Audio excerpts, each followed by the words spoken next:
Olá, boa tarde, meu querido amigo, minha querida amiga, ouvinte do programa Semente Abstrata. Eu sou João Paulo Hack Miranda e falo com vocês diretamente dos estúdios da Vibe Mundial 95.7 FM, diretamente de São Paulo, Brasil, para o mundo. Hoje, segunda-feira, dia 23 de outubro de 2023, são 15 horas e 30 minutos aqui na capital de São Paulo. Gente, todos nós sabemos que nós estamos vivendo um momento especialmente desafiador, especialmente complicado num contexto mundial.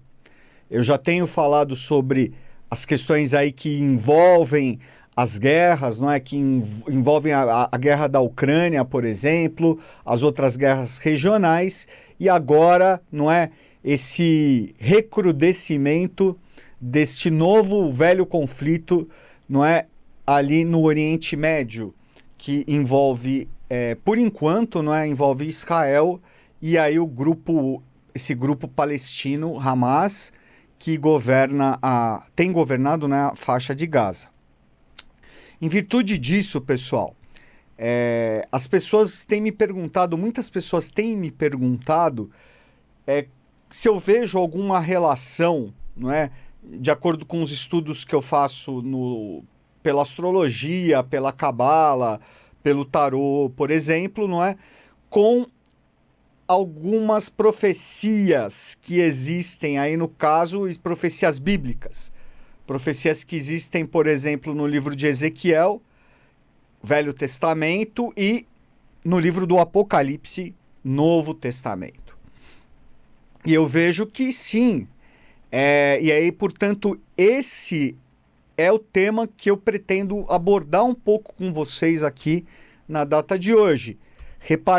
Compartilhar um pouco das minhas reflexões a esse respeito. Muitas pessoas têm me perguntado sobre Gog e Magog. O que significa Gog e Magog? Não é? E se poderia existir alguma relação entre esse contexto mundial que nós estamos vivendo, principalmente no Oriente Médio, não é? Esse contexto de guerra, esse contexto de conflito, com aquelas profecias antigas bíblicas, que se referem a Gog e Magog. Então, gente, vamos lá. Sem mais delongas, primeiro falar então um pouco sobre Gog e Magog.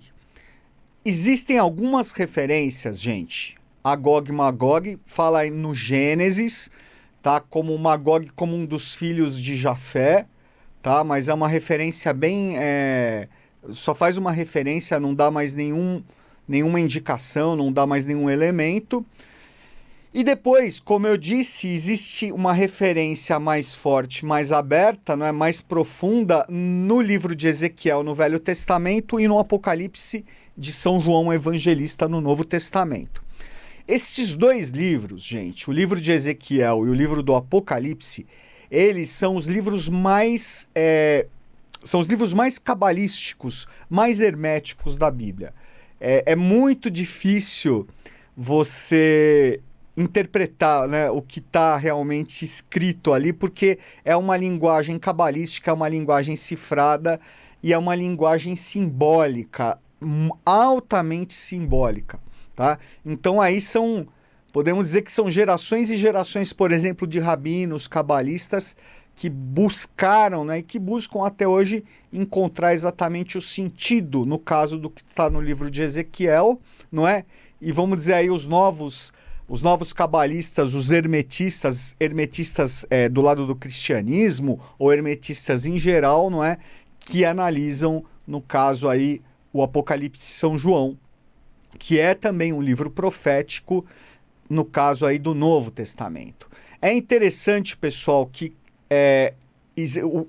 o ponto que une, não é, tanto o livro de Ezequiel e o livro do Apocalipse no Novo Testamento, como eu falei, além dessa questão muito hermética, muito cabalística, é o fato de que os dois falam de contextos de fim de ciclo, Então fala de guerras, fala de batalhas, fala de questões complicadas que devem acontecer num futuro no mundo.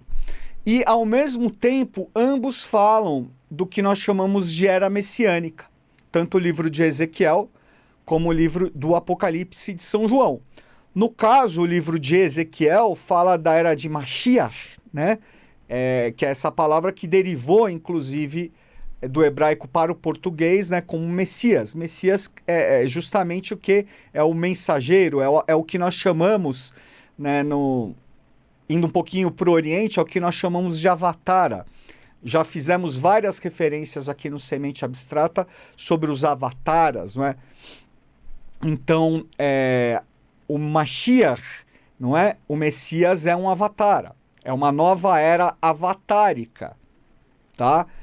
E no caso do Apocalipse de São João, lembrando que o Apocalipse, Apocalipse não significa fim do mundo, é importante a gente deixar isso claro, né? Porque normalmente se fala Apocalipse, se fala, é o fim dos tempos, é o fim do mundo. Não tem nada a ver. Apocalipse é uma palavra que vem da língua grega que significa revelação, tá? Inclusive em inglês, o Apocalipse se chama Book of Revelation, ou seja, o livro das revelações, ou o livro da revelação. Revelação no sentido de profecia. É uma profecia que foi deixada, né, escrita por São João Evangelista, de acordo com uma visão que foi transmitida a São João pela consciência de Jesus, de Yoshua, o avatara do ciclo de peixes, o Messias do ciclo de peixes. Então, essa visão apocalíptica e toda a visão e todo o contexto que é trazido por São João, não é? Isso, como eu falei, tudo isso foi transmitido pela consciência avatárica de Jesus, de Yoshua, fala da nova vinda do Avatara, da nova era messiânica, da volta do Cristo. Ele fala que voltará, não é? Em 2000 anos. Então, o Apocalipse de São João explicitamente fala exatamente dos nossos tempos atuais. Essa transição da era de peixes para a era de aquário. Então não é o fim dos tempos que o Apocalipse fala, não é o fim do mundo, é uma transição de era, é a transição da era de peixes para a nova era de aquário. Toda vez que começa uma nova era, existe uma nova era astrológica, não é, de cerca de 2000 anos, 2160 para ser mais exato, tá? Mas um médio aí de 2000 anos, existe a manifestação de um avatar cíclico. Então, no caso de Jesus, há 2000 anos, Yoshua foi um avatar cíclico, assim como atualmente, né, uma nova manifestação avatárica, o avatar cíclico é Maitreya, é Buda Maitreya, não é? Que aí já tem também existem profecias muito antigas, os Puranas, dentre outras, que falam da vinda de Maitreya, não é? Chamado do Buda do Ocidente. Tá? Então, existe essa relação muito bonita, por sinal, muito especial, porque a manifestação de Maitreya, ela une, não é? Ela representa uma união, um elo entre o Oriente e o Ocidente, entre as tradições do Oriente e as tradições do Ocidente, que são as mesmas na raiz, que são as mesmas na fonte, não é? Mas que até agora foram separadas, né? Separadas justamente por desconhecimento, né? Existia um desencontro podemos dizer, entre essas informações. Mas agora, não é? Nós temos já essa conexão entre as duas faces, né? Entre as duas tradições, as tradições do Oriente e as tradições do Ocidente. Por isso que Maitreya não é uma manifestação avatárica dos orientais em específico, ou dos ocidentais, não vai ser uma manifestação para os hindus, ou para os tibetanos, ou para os orientais apenas, ou para os hebreus apenas, não é? Ou para os europeus, ou para os americanos, ou para os brasileiros. Não. É uma manifestação avatárica que representa, não é, o novo Avatara do mundo inteiro, tá? É a humanidade inteira. Realmente é muito bonito esse contexto da manifestação do novo Avatara, da nova consciência avatárica que é Maitreya, Buda Maitreya. Que, aliás, é um ser que tem 100%, é um Avatara que vem com 100% de consciência. Então vocês imaginam, gente, fazendo uma pequena digressão, aí eu volto para falar um pouquinho de Gog Magog, mas vocês imaginam, é fato que nós estamos, estou falando nós como humanidade, num contexto geral, é um pouco complicado falar em generalizações, né? Mas em alguns momentos nós temos de nos socorrer das generalizações. Nós estamos vivendo num mundo complicado, não é? Nós seres humanos, no geral, estamos muito atrasados na evolução. Já era para nós estarmos desenvolvendo o nosso estado de consciência do mental superior, do mental abstrato. E mal ainda desenvolvemos o mental concreto. Ainda somos muito astrais, somos muito emocionais, somos muito presos, muito escravos dos desejos. Então vocês imaginam o choque, não é, desse contexto que nós temos da humanidade bastante atrasada na sua evolução, num contexto geral, e a chegada de uma nova consciência que vem com 100% da consciência do Logos, 100% de Mahat. Né? Mahat é essa grande inteligência cósmica que tudo cria, mantém e sustenta. O que os orientais chamam de Mahat é o Logos, né? É o Logo dos gregos, essa grande inteligência. É Deus, tá? Essa é a divindade no seu máximo potencial, né? Como criação, como criador. Claro, é Jeová, não é, dentre a tradição hebraica, enfim.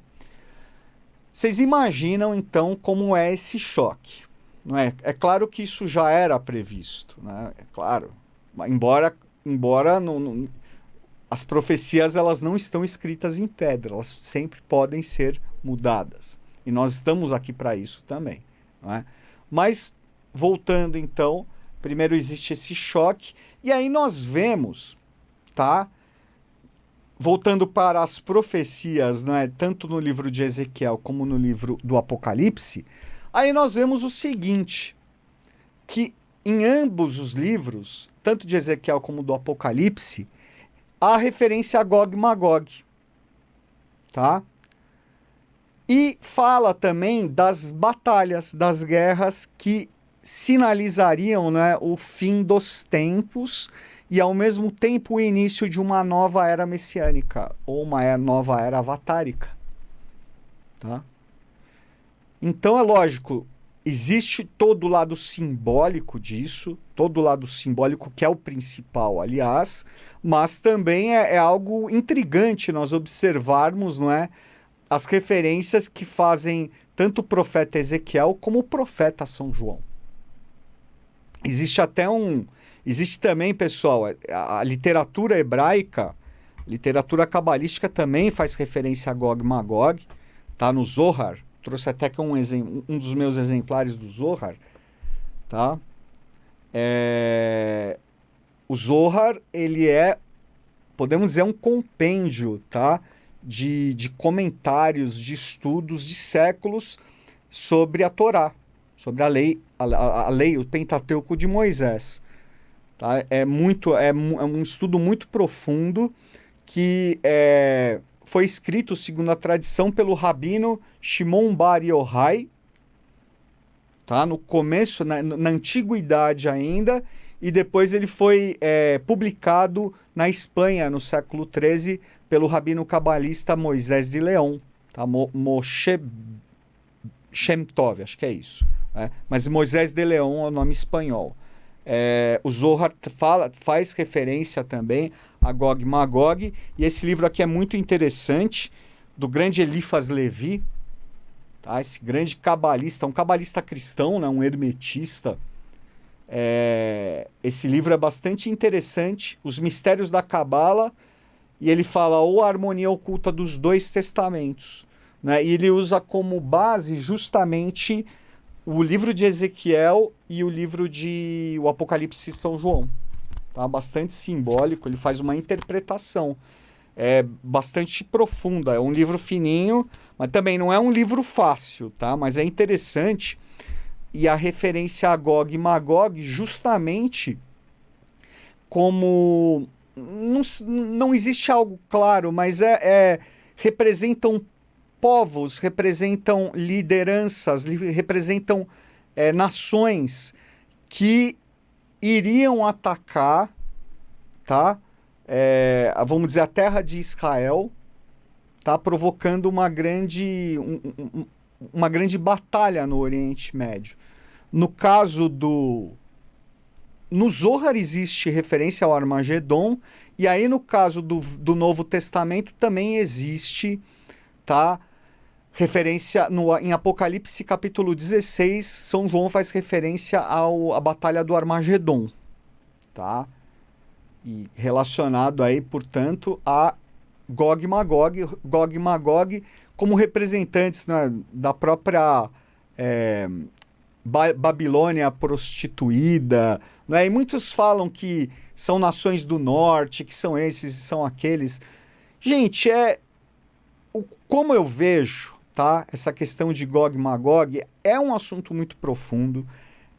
São questões que ainda remontam à queda das civilizações, tá? Do quarto ciclo Atlante, da quarta raça mãe ou raça raiz Atlante.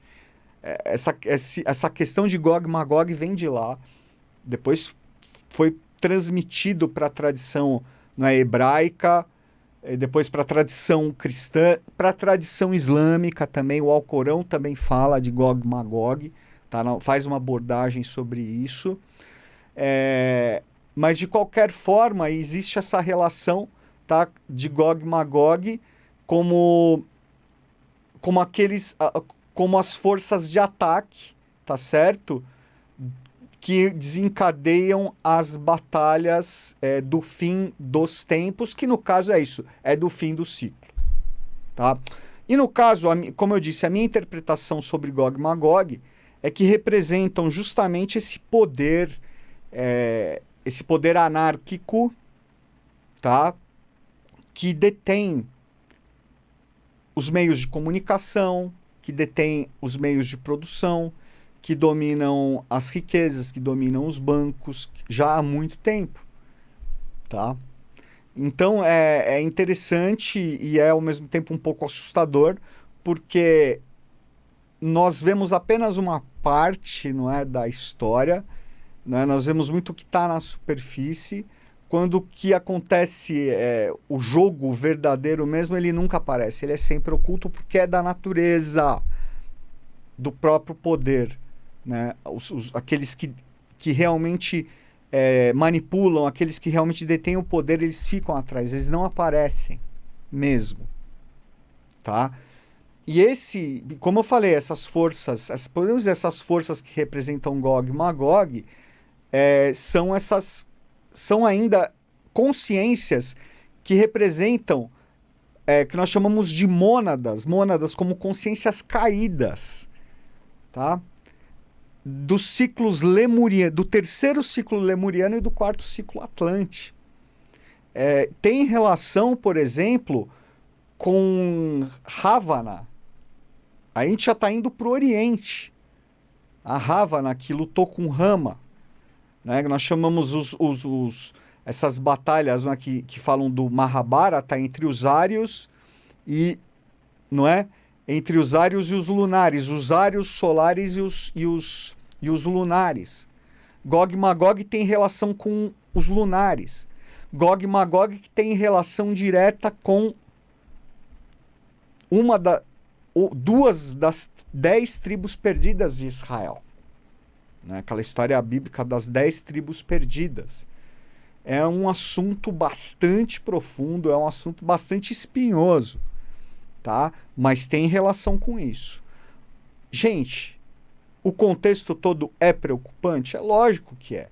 Não é? Nós não esperemos que ocorra, né, que tudo ocorra da forma menos sofrida, menos traumática possível dentro desses contextos. Mas nós sabemos que as coisas realmente, os prognósticos não estão muito fáceis. Né? Vibremos pela paz, vibremos pela harmonia, né? Esperemos que é isso, que o nosso país, que a nossa nação, não é, possa ser como a pátria do Avatar, o Brasil também, não é, possa servir aí de exemplo e de acolhimento, não é, as pessoas que passam por esse trauma, né, aos desabrigados. Eu não sei, eu acho que são questões aí para nós avaliarmos, para nós começarmos a pensar se a situação no mundo, num contexto geral, piorar, tá? Vejam que, ao mesmo tempo em que o prognóstico é complicado, não é? É tenso, é muito preocupante, existe essa possibilidade também de se criar novos laços de união, de paz, não é? De fraternidade, de humanidade.